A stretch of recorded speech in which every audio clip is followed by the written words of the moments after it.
ప్రపంచ వైద్య చరిత్రలోనే అద్భుతం నియోకేర్ హోమియోపతి ఎలాంటి అనారోగ్య సమస్యలకైనా 100% ట్రీట్మెంట్ గ్యారంటీ. నమస్తే, వెల్కమ్ టు సుమన్ టీవీ. నేను మీ సాయి. విశాఖ స్టీల్ ప్లాంట్కి సంబంధించి ఒక సంచలనమైనటువంటి అప్డేట్ అయితే కనిపిస్తుంది. చాలామంది ప్రైవేటీకరణ జరుగుతుందా లేదా అనేటువంటి సందిగ్ధతలో ఉన్నటువంటి ప్రస్తుత తరుణంలో ఒక క్లారిటీ వచ్చేసింది. ప్రైవేటీకరణ ఇక జరగదు అనేటువంటి ఒక కేంద్ర ప్రభుత్వం నుంచి అసూరెన్స్ వచ్చినట్టు కనబడుతుంది. దానికి తాజాగా కేంద్ర మంత్రి చేసినటువంటి వ్యాఖ్యలే తార్కాణంగా నిలబడుతున్నాయి. నిజంగానే ప్రైవేటీకరణ ఆగిపోయిందా? దీనికి సంబంధించి మనతో పాటు Suman TV news chief editor Keshav గారు, వారితో మాట్లాడే ముందు ఒకసారి కేంద్ర మంత్రి కుమారస్వామి ఏమన్నారో ఆ బయట చూద్దాం. There is no question of privatization because before I announce, Prime Minister's permission is required. I have to convince him. What are all the issues pertaining to the RINL issue? We threadbare discussion we had. I am preparing a note to get the confidence of the Prime Minister and how to revive this RINL. For that we are working on. సరే, ఇప్పుడు ఆ video చూసాం కదా, దాంట్లో ఆయన చెప్పినటువంటి వ్యాఖ్యలను చూస్తే ఇక పూర్తిగా ప్రైవేటీకరణ అనేది జరగదు, క్లారిటీ ఉన్నట్టు దీంతో ద కీ పాయింట్ చెప్పేశారు. నో ప్రైవేటైజేషన్ అనేటువంటి ఒక మాట ఉపయోగించారు. కాబట్టి ప్రైవేటైజేషన్ అనేది విశాఖ స్టీల్ ప్లాంట్ మహారత్న కంపెనీల్లో, నవరత్న కంపెనీల్లో చాలా ముఖ్యమైనటువంటి మిరీ రత్నాలు అన్నిట్లో కూడా, అంటే జాతీయ స్థాయిలో చాలా కీలకమైనటువంటి పరిశ్రమలను 3 వర్గీకరణలుగా కేంద్ర ప్రభుత్వం చేసుకుంది. మహారత్నాలు, నవరత్నాలు, వినిరత్నాలు.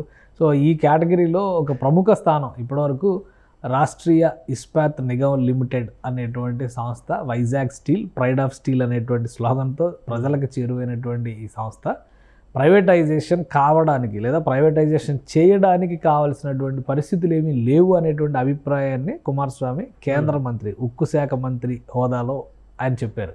సో చాలా కీలకమైనటువంటిది. ఆ విజువల్లో మనం చూస్తే కూడా పక్కన విశాఖ ఎంపీ మార్గాని భరత్ ఉన్నారు, ఉక్కు శాఖ సహాయ మంత్రి శ్రీనివాస్ వర్మ ఉన్నారు, అలానే GVL Narasimha Rao, BJP senior leaders. So వీళ్ళందరూ సమక్షంలో ఆయన ఒక మాట చెప్పారు. కొన్ని ఫార్మాలిటీస్ ఉంటాయి, ప్రధానమంత్రి కన్సెంట్ తీసుకున్నాక మేము క్లారిటీ ఇవ్వాలి. కాబట్టి ప్రధానమంత్రికి దీనిపైన ఒక స్పష్టత ఇస్తాం. ఇది ఒక వైబుల్ ఫ్యాక్టరీ కింద, ఒక వైబుల్ ఇండస్ట్రీ కింద మనం చెప్పగలిగితే కనుక ప్రధానమంత్రి కన్విన్స్ కావచ్చు, ప్రధానమంత్రి అంగీకరిస్తారనేటువంటి ఒక ఆశావాహమైనటువంటి అంశాన్ని ఆయన ప్రస్తావించారు. ఇంత క్లియర్గా ఈ మధ్య కాలంలో గత 2-3 ఏళ్ల లెక్క చూసినప్పటికీ కూడా వైజాగ్ స్టీల్ ప్లాంట్కి సంబంధించి మేము ప్రైవేటీకరణ దిశగా వెళ్ళడం లేదు అనేటువంటి మాట చెప్పలేదు ఇప్పటివరకు కూడా. సో ఇప్పుడు చెప్పారు కుమారస్వామి గారు. పక్కనే ఉన్న కర్ణాటక రాష్ట్రానికి చెందినటువంటి నాయకుడు, ఏపీలో ఉండేటువంటి నాయకులతో సత్సంబంధాలు ఉన్నాయి, ఏపీ ప్రజల మనోభావాలు ఆయనకు తెలుసు. అలానే తెలంగాణ ఉద్యమం సమయంలో కూడా ఇటు అటు జరిగినాయి. అంటే బీఆర్ఎస్ పార్టీ కూడా ఈ కుమారస్వామి గారి పార్టీతో, జేడీఎస్తో, జనతాదళ సెక్యులర్ పార్టీతో పొత్తులోకి వెళ్ళాలనేటువంటి ప్రయత్నాలు జరిగినప్పుడు కూడా తెలంగాణ సమస్యలు, ఆంధ్ర సమస్యలు, వీటన్నిటి మీద కూడా ఒక అవగాహన ఉంది. సో అందుకని ఒక స్పష్టతతో ఆయన మాట్లాడినట్టుగానే ఆ మాటను చూస్తే, మీడియాకి చెప్పినటువంటి 4 ముక్కలు చెప్పినా కానీ ఒక క్లారిటీతో చెప్పినట్టుగా ఉంది.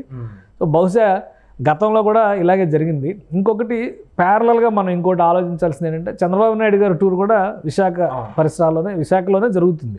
ఎందుకంటే ఆయన పోలవరం లెఫ్ట్ బ్యాంక్ కెనాల్ పరిధిలో జరుగుతున్నటువంటి పనులను పరిశీలించి, అంటే అనకాపల్లి ప్రాంతం, అనకాపల్లి అంటే బీజేపీ ఎంపీ సీఎం రమేష్ అక్కడ ఉన్నారు.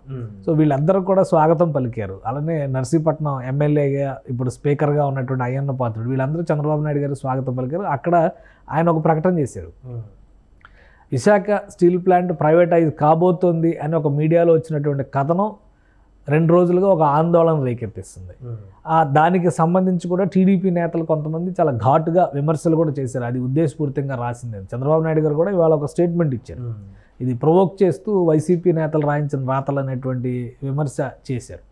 అలానే స్టీల్ ప్లాంట్ని ఎలా కాపాడుకోవాలో మాకు తెలుసు, దాన్ని ఎట్టి పరిస్థితిలో ప్రైవేట్ పరం కానివ్వబోం అనేటువంటి ఒక క్లారిటీ కూడా ఇచ్చారు. సో ఒక స్పష్టత ఇచ్చారు. అసలు స్టీల్ ప్లాంట్ ప్రైవేటైజ్ కాబోతుంది అంటే ఫస్ట్ రియాక్ట్ అయింది ఎవరో? జనసేన పార్టీ పవన్ కళ్యాణ్ బీజేపీ లీడర్స్ని తీసుకొని కేంద్రానికి వెళ్ళి డైరెక్ట్గా వెళ్ళి మాట్లాడొచ్చింది ఆయన. అఖిలపక్ష సమావేశం ఏర్పాటు చేయడానికి కూడా ఆయన డిమాండ్ చేసింది. సో ఇప్పుడు వాళ్ళందరూ ఎవరు కూటమిలో కీలకమైనటువంటి నేతలు, ఆంధ్రప్రదేశ్ ప్రభుత్వం సారథులు. సో ఇదే ప్రభుత్వం కంటిన్యూషన్ కేంద్రంలో ఉంది. కాబట్టి ప్రైవేటైజ్ అవడానికి అవకాశాలు చాలా తక్కువ ఉన్నాయి. ఇప్పుడు కేంద్ర మంత్రి చెప్పినటువంటి మాటతో ఒక స్పష్టత వచ్చేసినట్లు మనం, ఎందుకంటే గత కొద్ది రోజుల క్రితం చూస్తే పురంధేశ్వర్ గారి ఆధ్వర్యంలో టీం వెళ్ళి కుమారస్వామి గారిని కలిసి ఆయనకు రిప్రజెంటేషన్ ఇచ్చారు. విశాఖ స్టీల్ ప్లాంట్ ఏంటి, దాని బ్యాక్గ్రౌండ్ హిస్టరీ ఏంటి, ఎందుకంటే విశాఖ ఉక్కు ఆంధ్రుల హక్కు అనేటువంటి మనం ప్రతిసారి నినాదం చెప్పుకుంటూ ఉంటాం. కానీ బట్ విషయం ఏంటంటే దేశంలో ఒక భారీ స్టీల్ ప్లాంట్ని పెట్టాలి అనేటువంటి ఒక నిర్ణయం జరిగినప్పుడు కేంద్ర ప్రభుత్వం వేసినటువంటి కమిటీ వివిధ ప్రాంతాల్లో, కర్ణాటకలో ఒక ప్రాంతం ఉంది, అలానే తమిళనాడులో మరో ప్రాంతం, ఉత్తరాదిలో మరో ప్రాంతం, అలానే ఆంధ్రాలో విశాఖ ప్రాంతాన్ని పరిశీలించిన తర్వాత ఆ కమిటీ ఇచ్చినటువంటి నివేదిక సారాంశం ఏంటంటే వీటన్నిటిలో కూడా విశాఖ స్టీల్ ప్లాంట్ ఏర్పాటు చేయడానికి అనువుగా ఉన్నటువంటి ప్రదేశం అనేటువంటి డెసిషన్ చెప్పడం వల్ల ఆ కమిటీ నిర్ణయాన్ని కూడా కాదని అప్పుడు ఇందిరాగాంధీ ప్రభుత్వం వేరే చోట ప్లాంట్ పెట్టాలనుకుంటే అప్పుడు ఒక పెద్ద ఉద్యమం వచ్చింది. ఆ ఉద్యమంలో భాగంగా 32 మంది 33 మంది ప్రాణాలు కోల్పోయారు. అందులో అందరూ తెలుగు వాళ్ళే, వరంగల్లో ఉన్నవాళ్ళు చనిపోయారు, ఆదిలాబాద్లో ఉన్నవాళ్ళు. సో అందరి ఆకాంక్షగా ఆ రోజు విశాఖపట్నంలో స్టీల్ ప్లాంట్ వచ్చినటువంటి పరిస్థితి. అందుకని కొన్ని ఎమోషన్స్ దానికి అటాచ్ అయ్యాయి. గతంలో కూడా 2003, 2002 ఆ సమయంలో కూడా ఇటువంటి పరిస్థితి వచ్చినప్పుడు చంద్రబాబు నాయుడు గారు ఒక బెయిల్అవుట్ ప్యాకేజ్ ఇప్పించడం ద్వారా అప్పుడు వాజ్పేయి గారు గవర్నమెంట్ ఉంది, వాజ్పేయి గారు ఉన్నారు. సో ఆ రివైవల్ తర్వాత 10 ఏళ్ల పైగా కోలుకుంది. 14 దాదాపు లాభాల్లోకి వచ్చినటువంటి సంస్థ 2015లో ప్లాంట్ విస్తరణ పనులు చేపట్టిన తర్వాతే స్టీల్ ప్లాంట్ నష్టాల్లోకి వెళ్ళిందన్నమాట వాస్తవం. వనరులు అపారంగా ఉన్నాయి. అలానే దానికి తగ్గట్టుగా క్యాప్టివ్ మైనింగ్ ఇచ్చినా కానీ, గవర్నమెంట్ సెయిల్లో విలీనం చేయడం ద్వారా క్యాప్టివ్ మైన్స్ని కేటాయించినా కానీ ఖచ్చితంగా ఈ RINL అనేది లాభాల్లోకి వస్తుందనేటువంటి నమ్మకం అక్కడ ఉన్నటువంటి మేనేజ్మెంట్ చెప్పింది, కార్మిక సంఘాలు చెప్పినాయి, అలానే వివిధ రాజకీయ పార్టీలు కూడా వాదిస్తూ వస్తున్నాయి. సో ఈ అంశాలన్నింటినీ ఇప్పుడు నేరుగా కుమారస్వామి గారు అధ్యయనం చేశారు. కార్మిక సంఘాల నేతలతో మాట్లాడారు, అలానే మేనేజ్మెంట్తో మాట్లాడారు, స్థానిక రాజకీయ నాయకులు వీళ్ళందరితో మాట్లాడారు. అక్కడ ఎంపీ భరత్ ఉన్నారు, శ్రీ భరత్ ఉన్నారు, వీళ్ళందరూ కూడా పరిస్థితిని వివరించారు. సో ఇవన్నీ చూసిన తర్వాత ప్లస్ దానికి అతిపెద్ద ఎసెట్ విశాఖ స్టీల్ ప్లాంట్కి ఉన్నటువంటి భూములు, అక్కడ భారీ టౌన్షిప్ నిర్మాణం చేసేంత స్థలాలు ఇప్పటికీ ఉన్నాయనేటువంటి అభిప్రాయం అందరిలోనే ఉంది. జగన్మోహన్ రెడ్డి గారు సీఎంగా ఉన్నప్పుడు ఇచ్చినటువంటి ఫస్ట్ ప్రపోజల్ ఏంటంటే విశాఖ స్టీల్ ప్లాంట్ని ప్రైవేటీకరణ చేయదు, దీనికి చాలా భూములు ఉన్నాయి, ఇక్కడ రియల్ ఎస్టేట్ డెవలప్ చేస్తే దాని నుంచి డబ్బులు వస్తాయి, ఆ డబ్బుల ద్వారా విశాఖ స్టీల్ ప్లాంట్ నష్టాలను భర్తీ చేయొచ్చు అని చెప్పారు. సో అంత తెలివైనటువంటి సమాధానం ఐడియా ఇచ్చినటువంటి పరిస్థితి ఆ రోజు మనం చూసాం. ఇప్పుడు ఏంటంటే దానికి మేజర్గా కావాల్సినటువంటి సోర్స్ క్రియేట్ చేయడం ఎలా అనే దాని మీద కేంద్ర ప్రభుత్వం బహుశా అంతర్మథనం జరుగుతున్నట్టుగా కనిపిస్తుంది. కుమారస్వామి వ్యాఖ్యల తర్వాత దాదాపుగా స్టీల్ ప్లాంట్ ప్రైవేటీకరణ అనేది ఆగిపోయినట్టుగానే భావించాలి. ఏ నిర్ణయం తీసుకుంటారు, ఎందుకంటే క్యాప్టివ్ మైనింగ్ని కేటాయించడం ద్వారా RINLకు ఉన్నటువంటి ప్రత్యేకతను కాపాడతారా, లేదా సెయిల్లో విలీనం చేయడం ద్వారా దీన్ని ముందుకు తీసుకెళ్తారా? సో ఈ రెండింటిపైన ఒక స్పష్టత రావాల్సి ఉంది.